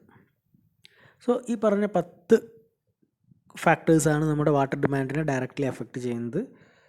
നെക്സ്റ്റ് വൺ, നമുക്ക് ഇപ്പോൾ ഈ ഒരു ഡിസ്കസ് ചെയ്തൊരു സെഷൻ വെച്ചിട്ട് നമുക്ക് എന്തായി, നമുക്ക് ടോട്ടലി എത്രത്തോളം വെള്ളത്തിന് ഡിമാൻഡ് ഉണ്ട് എന്നുള്ള കാര്യം മനസ്സിലായി. സോ നമുക്ക് അതിനെന്തൊക്കെ ഫാക്ടേഴ്സ് അഫക്റ്റ് ചെയ്യുന്നുണ്ട് എന്നുള്ള കാര്യങ്ങളൊക്കെ മനസ്സിലായി. ഇനി നമുക്ക് ഒരു വാട്ടർ സപ്ലൈ സിസ്റ്റം ഡിസൈൻ ചെയ്യുമ്പോൾ അത് ഏകദേശം എത്ര കാലത്തേക്കാണ് ഡിസൈൻ ചെയ്യുക എന്നുള്ളതിനെക്കുറിച്ച് നോക്കണം. അതിനാണ് ഡിസൈൻ പീരിയഡ് എന്ന് പറയുന്നത്. നമ്മൾ ഒരു വാട്ടർ സപ്ലൈ സിസ്റ്റം എന്നല്ല, ഏതൊരു എലമെൻ്റ് ആണെങ്കിലും നമ്മളൊരു ഡിസൈൻ ചെയ്യുന്ന എത്ര കാലത്തേക്കാണോ നമ്മളിപ്പോൾ ജസ്റ്റ് എക്സാമ്പിളായിട്ട് ഒരു വീട് ഉണ്ടാക്കുകയാണെങ്കിൽ ആ വീടിനൊരു ലൈഫ് പറയും, മാക്സിമം ഇത്ര കാലം. അല്ലെങ്കിൽ ചിലപ്പോൾ നമ്മളൊരു പ്ലൈവുഡോ അല്ലെങ്കിൽ അത്തരത്തിൽ എന്തെങ്കിലും മെറ്റീരിയലൊക്കെ പർച്ചേസ് ചെയ്യുമ്പോൾ ഇതിന് 25 ഇയേഴ്സ് ലൈഫാണെന്ന് പറയും. സോ അത്തരത്തിൽ നമ്മുടെ ഒരു പെർട്ടിക്കുലർ ഡിസൈൻ അല്ലെങ്കിൽ പ്രൊജക്റ്റ് എക്സ്റ്റെൻഡ് ചെയ്യുന്ന ആ ഒരു പീരിയഡിനാണ് ഡിസൈൻ പീരിയഡ് എന്ന് പറയുന്നത്. സോ നമ്മുടെ വാട്ടർ സപ്ലൈ സിസ്റ്റത്തിൽ നമ്മളൊരു particular water supply scheme design ചെയ്യുന്നത് ഒരു പെർട്ടിക്കുലർ പീരിയഡ്സിലേക്കായിരിക്കും. സോ ആ ഒരു പെർട്ടിക്കുലർ ടൈം ഡ്യൂറേഷൻ അല്ലെങ്കിൽ ആ ഒരു ഇയേഴ്സിനെ ആയിരിക്കും നമ്മൾ ഡിസൈൻ പീരിയഡ് എന്ന് പറയുന്നത്. ജനറലി 20 മുതൽ 30 ഇയേഴ്സിലേക്കാണ് നമ്മളൊരു വാട്ടർ സപ്ലൈ സിസ്റ്റം ഡിസൈൻ ചെയ്യുന്നത്. നെക്സ്റ്റ് വൺ പോപ്പുലേഷനാണ്. സോ നമുക്ക് ഇത്തരത്തിലൊരു 30 വർഷത്തേക്കൊക്കെ ഒരു ഡിസൈൻ അല്ലെങ്കിൽ ഒരു സപ്ലൈ സിസ്റ്റം ഡിസൈൻ ചെയ്യണമെങ്കിൽ നമുക്ക് ഈ 30 വർഷം ഒരു പെർട്ടിക്കുലർ ഏരിയയിൽ എത്രത്തോളം ആളുകൾ ഉണ്ടാകും, പുതുതായിട്ട് എത്രത്തോളം ആളുകൾ അവിടെ പോപ്പുലേഷൻ ഗ്രോത്ത് ഉണ്ടാവും, എത്രത്തോളം മരണങ്ങൾ സംഭവിക്കും, ഇതെല്ലാം കൺസിഡർ ചെയ്താൽ മാത്രമേ അവിടെ എത്രത്തോളം ആളുകളുണ്ട്, സോ ഒരാൾക്ക് എത്ര എമൗണ്ട് വെള്ളം വേണം, അതുകൊണ്ട് ടോട്ടൽ എത്ര ആൾക്ക് എത്ര വെള്ളം വേണം എന്നുള്ളൊരു കാൽക്കുലേഷൻ കിട്ടും. നോർമൽ ലോജിക്കൽ ആലോചിച്ചാൽ മതി. നമുക്ക് ഇപ്പോൾ കറണ്ടിൽ ഒരു നാട്ടിൽ 1000 ആളുകളുണ്ട്. നമുക്ക് ഒരു 30 വർഷം കഴിഞ്ഞാൽ അവിടെ എത്ര ആളുകൾ ഉണ്ടാകും എന്നുള്ളത് ഏകദേശം എസ്റ്റിമേറ്റ് ചെയ്താൽ മാത്രമേ ഈ 30 വർഷം കഴിയുമ്പോൾ ഉള്ള ആളുകൾക്ക് എത്ര വെള്ളം വേണം, അതുകൊണ്ട് അവർക്കും കൂടി മീറ്റ് ചെയ്യാൻ പറ്റുന്ന രീതിയിലുള്ള പൈപ്പ് നെറ്റ്വർക്ക് വേണം നമ്മളിപ്പോൾ ഇവിടെ ചെയ്തു വെക്കാൻ. കാരണം ഇപ്പോൾ 1000 ആളുകളുള്ളൊരു ടൗണ്, അവിടെ ഒരു 100 വീടാണുള്ളത്. സോ 30 വർഷം കഴിയുമ്പോൾ അവിടെ എത്ര ആളുകളുണ്ടാവും, എത്ര വീടുകൾ വരാൻ ചാൻസ് ഉണ്ട്, ഇത്തരത്തിലുള്ള കാര്യങ്ങൾ കൺസിഡർ ചെയ്തിട്ട് മാത്രമേ നമുക്കൊരു പൈപ്പ് നെറ്റ്വർക്ക് സിസ്റ്റം ഇംപ്ലിമെൻറ്റ് ചെയ്യാൻ പറ്റുള്ളൂ. സോ അതിനുവേണ്ടി നമ്മൾ ഉപയോഗിക്കുന്ന ഡാറ്റ, നമുക്കറിയുന്ന സെൻസസ് എന്ന് പറയുന്ന പ്രോസസ്സ് വഴി നമ്മൾ കണ്ടെത്തുന്ന പോപ്പുലേഷൻ നമ്പറിനെയാണ് ഈ ഒരു പ്രോസസ്സിന് വേണ്ടി നമ്മൾ ഉപയോഗിക്കുന്നത്. 10 വർഷം കൂടുമ്പോഴാണ് നമ്മൾ സെൻസസ് എടുക്കുന്നത്. സോ അത്തരത്തിൽ പ്രീവിയസ് ഒരു ഫ്യൂ സെൻസസിൻ്റെ ഡാറ്റ കിട്ടിക്കഴിഞ്ഞാൽ നമുക്ക് ആ ഒരു ഏരിയയിലെ ഗ്രോത്ത് പാറ്റേൺ എങ്ങനെയാണെന്ന് മനസ്സിലാക്കാം, പോപ്പുലേഷൻ ഗ്രോത്ത് എങ്ങനെയാണെന്നുള്ളത് നമുക്ക് മനസ്സിലാക്കാം. സോ അത് കിട്ടിക്കഴിഞ്ഞാൽ ഫ്യൂച്ചർ ഒരു 20 to 30 ഇയേഴ്സിനുള്ള പോപ്പുലേഷൻ നമുക്ക് ഫോർകാസ്റ്റ് ചെയ്യാൻ പറ്റും. സോ അത്തരത്തിൽ നമ്മൾ ആ പോപ്പുലേഷൻ ഫോർകാസ്റ്റ് ചെയ്ത് കഴിഞ്ഞാൽ നമുക്ക് അവിടേക്ക് വേണ്ട വാട്ടർ സപ്ലൈ ഡിസൈൻ അല്ലെങ്കിൽ സിസ്റ്റത്തിൻ്റെ ഡിസൈനിങ്ങും ഫർദർ പ്രോസസ്സുകളും ഈസി ആയിട്ട് ചെയ്യാൻ സാധിക്കും. ദെൻ ഈ ഒരു പറഞ്ഞ പോപ്പുലേഷൻ ഗ്രോത്ത്, എന്തൊക്കെ ഫാക്ടേഴ്സാണ് പോപ്പുലേഷൻ ഗ്രോത്തിനെ ഡിപ്പെൻഡ് ചെയ്യുന്നത്? അതായത് കറണ്ടിൽ ഒരു എക്സാമ്പിൾ പറഞ്ഞു, 1000 ആളുകളാണ് ഒരു സിറ്റിയിലുള്ളത്. 30 വർഷം കഴിയുമ്പോൾ അവിടെ എത്രത്തോളം പോപ്പുലേഷൻ ഗ്രോത്ത് ഉണ്ടാകും എന്നുള്ളതിനെ ഡിപ്പെൻഡ് ചെയ്യുന്ന മേജർ ഫാക്ടേഴ്സ് എന്ന് പറഞ്ഞു കഴിഞ്ഞാൽ, first one birth rate, second one death rate and third one migration. ഈ 3 ഫാക്ടേഴ്സിൻ്റെ ബേസിസിലാണ് ഒരു ഏരിയയിലെ പോപ്പുലേഷൻ ഗ്രോത്ത് എങ്ങനെയാണ് എന്നുള്ളത് നമ്മൾ മനസ്സിലാക്കുന്നത്. സോ ഇതിനെ ബേസിസിൽ നമുക്ക് ആൾറെഡി അറിയുന്ന സെൻസസ് ഡാറ്റാസും ഈ ഒരു പറയുന്ന ഫാക്ടേഴ്സിൻ്റെയും കൺസിഡറേഷൻ വെച്ച് നമുക്കൊരു ഗ്രാഫിക്കൽ റെപ്രസെൻറ്റേഷൻ പോപ്പുലേഷൻ ഗ്രോത്തിൻ്റെ കേസിൽ പോസിബിളാണ്. ആ ഒരു കർവിന് അല്ലെങ്കിൽ ആ ഒരു പ്രോസസ്സിന് നമ്മൾ പറയുന്നത് ലോജിസ്റ്റിക് കർവ് അല്ലെങ്കിൽ ഐഡിയൽ പോപ്പുലേഷൻ ഗ്രോത്ത് കർവ് എന്നാണ്. അതായത് നമുക്ക് ഫ്യൂച്ചർ പോപ്പുലേഷൻ ഫോർകാസ്റ്റ് ചെയ്യാൻ വേണ്ടി നമ്മൾ ക്രിയേറ്റ് ചെയ്യുന്ന ഒരു ഗ്രാഫിക്കൽ റെപ്രസെൻറ്റേഷൻ, അതിനാണ് ലോജിസ്റ്റിക് കർവ് അല്ലെങ്കിൽ ഐഡിയൽ പോപ്പുലേഷൻ ഗ്രോത്ത് കർവ് എന്ന് പറയുന്നത്. ഇതിനകത്ത് നമ്മൾ എസ് ഷേപ്പ്ഡ് കർവ് എന്നും പറയും. കാരണം നമ്മൾ ആ ഗ്രാഫിൻ്റെ പാറ്റേൺ ഏകദേശം എസ് എന്ന ലെറ്ററുടെ ഷേപ്പിലാണ്, അതുകൊണ്ട് നമ്മൾ എസ് ഷേപ്പ്ഡ് കർവ് എന്നും ഡിനോട്ട് ചെയ്യാറുണ്ട്. നമ്മളിപ്പോൾ ഈ ആൾറെഡി പറഞ്ഞ 3 ഫാക്ടേഴ്സ്, അതായത് birth rate, death rate, migration, ഇതിൽ എക്സ്ട്രാ ഓർഡിനറി ചേഞ്ചസ് ഒന്നും ഉണ്ടായിട്ടില്ല എന്നുണ്ടെങ്കിൽ നമുക്ക് കിട്ടുന്ന ഒരു ഗ്രാഫ് ആൾറെഡി പറഞ്ഞ എസ് ഷേപ്പിലായിരിക്കും. സോ നമുക്ക് ആ ഗ്രാഫ് ഒന്ന് ഡിസ്കസ് ചെയ്യാം. നമ്മൾ ഗ്രാഫിനെ ഐഡിയൽ പോപ്പുലേഷൻ കർവ് അല്ലെങ്കിൽ ലോജിസ്റ്റിക് കർവ് എന്ന് പറയും. നമുക്ക് ആ ഗ്രാഫ് നോക്കിക്കഴിഞ്ഞാൽ എസ് ഷേപ്പിലുള്ള ഒരു റെപ്രസെൻറ്റേഷൻ കാണാം. എക്സ് ആക്സിസിൽ ടൈമും വൈ ആക്സിസിൽ പോപ്പുലേഷനുമാണ് കാണിച്ചിട്ടുള്ളത്. സോ ഈ ഒരു ഗ്രാഫിനെ 3 പാർട്സായിട്ട് ഡിവൈഡ് ചെയ്തിട്ടുണ്ട്, A, B, B, D and D, E. ഇതിനിടയ്ക്ക് സി എന്ന് പറഞ്ഞൊരു പോയിൻ്റ് നമുക്ക് കാണാം. ആ പോയിൻറ്റിനെ പോയിൻ്റ് ഓഫ് ഇൻഫ്ലക്ഷൻ എന്നാണ് ഡിനോട്ട് ചെയ്തിട്ടുള്ളത്. സോ എ ബി എന്ന് പറഞ്ഞു കഴിഞ്ഞാൽ നമുക്ക് ആ ഗ്രാഫിൽ നിന്നും കാണുമ്പോൾ തന്നെ മനസ്സിലാവും പോപ്പുലേഷൻ ഇൻക്രീസ് ചെയ്യുന്നുണ്ട്. സോ ആ ഒരു ഏരിയയ്ക്ക് ജോമെട്രിക് ഓർ ലോഗ് ഗ്രോത്ത് എന്നാണ് പറയുന്നത്. എ ബി എന്ന് പറയുന്ന സെഷനിൽ പോപ്പുലേഷൻ റൈസിങ് ആണ്. അതുകൊണ്ട് തന്നെ D P by D T is proportional to P, അതായത് rate of change of population with time proportional to the current population. Second case B D എന്ന് പറയുന്ന ഏരിയ, അവിടെ ഒരു അരിത്തമാറ്റിക് ഇൻക്രീസ് ആണ് ഉള്ളത്. അതായത് ഒരു ഡ്രാസ്റ്റിക് ചേഞ്ച് ഒന്നുമില്ല, ഒരു കോൺസ്റ്റൻ്റ് ആയിട്ട് വരുന്ന ഒരു ചേഞ്ചാണ് അവിടെ നമുക്ക് പോപ്പുലേഷൻ്റെ നമ്പേഴ്സിൽ കാണാനുള്ളത്. സോ അതുകൊണ്ട് തന്നെ D P by D T is equal to a constant, അതായത് rate of change of population with time is a constant. And finally D E എന്ന് പറയുന്നൊരു സെക്ഷൻ നമുക്ക് നോക്കിയാൽ മനസ്സിലാവും, അവിടെ പോപ്പുലേഷൻ്റെ ഗ്രോത്ത് ഡിക്രീസിങ് ആണ്. So D P by D T is proportional to P minus P S. P S എന്ന് പറഞ്ഞു കഴിഞ്ഞാൽ സച്ചുറേഷൻ പോപ്പുലേഷൻ. ഓക്കെ, ഇതാണ് നമ്മുടെ ഈ ഒരു ലോജിസ്റ്റിക് കർവിൻ്റെ എക്സ്പ്ലനേഷൻ. സോ ചാപ്റ്റർ 3 വരുന്ന ടോപ്പിക്സ് ഇത്രയാണ്.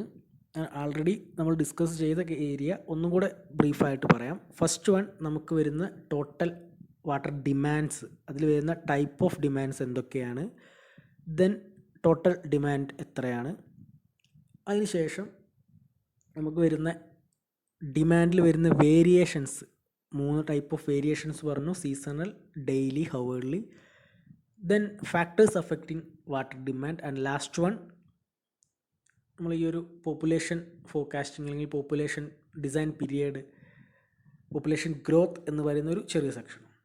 സോ ഇതിലെ ഏകദേശം എല്ലാ ടോപ്പിക്സും പ്രീവിയസ് യൂണിവേഴ്സിറ്റി ക്വസ്റ്റ്യൻ പേപ്പേഴ്സിൽ നമുക്ക് കണ്ടിട്ടുള്ളതാണ്.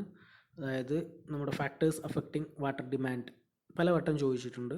അതുപോലെ ടൈപ്പ് ഓഫ് വാട്ടർ ഡിമാൻഡ്സ്, അതെല്ലാം സ്ഥിരം ചോദിച്ച് കാണുന്ന ഒരു സെഷനാണ്. അത്യാവശ്യം നല്ല ഇമ്പോർട്ടൻസ് ഉള്ള ഒരു ഏരിയ ആണിത്. പക്ഷേ നമുക്ക് സിംപിളി മനസ്സിലാക്കാൻ പറ്റുന്ന കാര്യങ്ങൾ മാത്രമാണ് ഈ ഒരു സെഷനിൽ ഇൻക്ലൂഡ് ആയിട്ടുള്ളത്.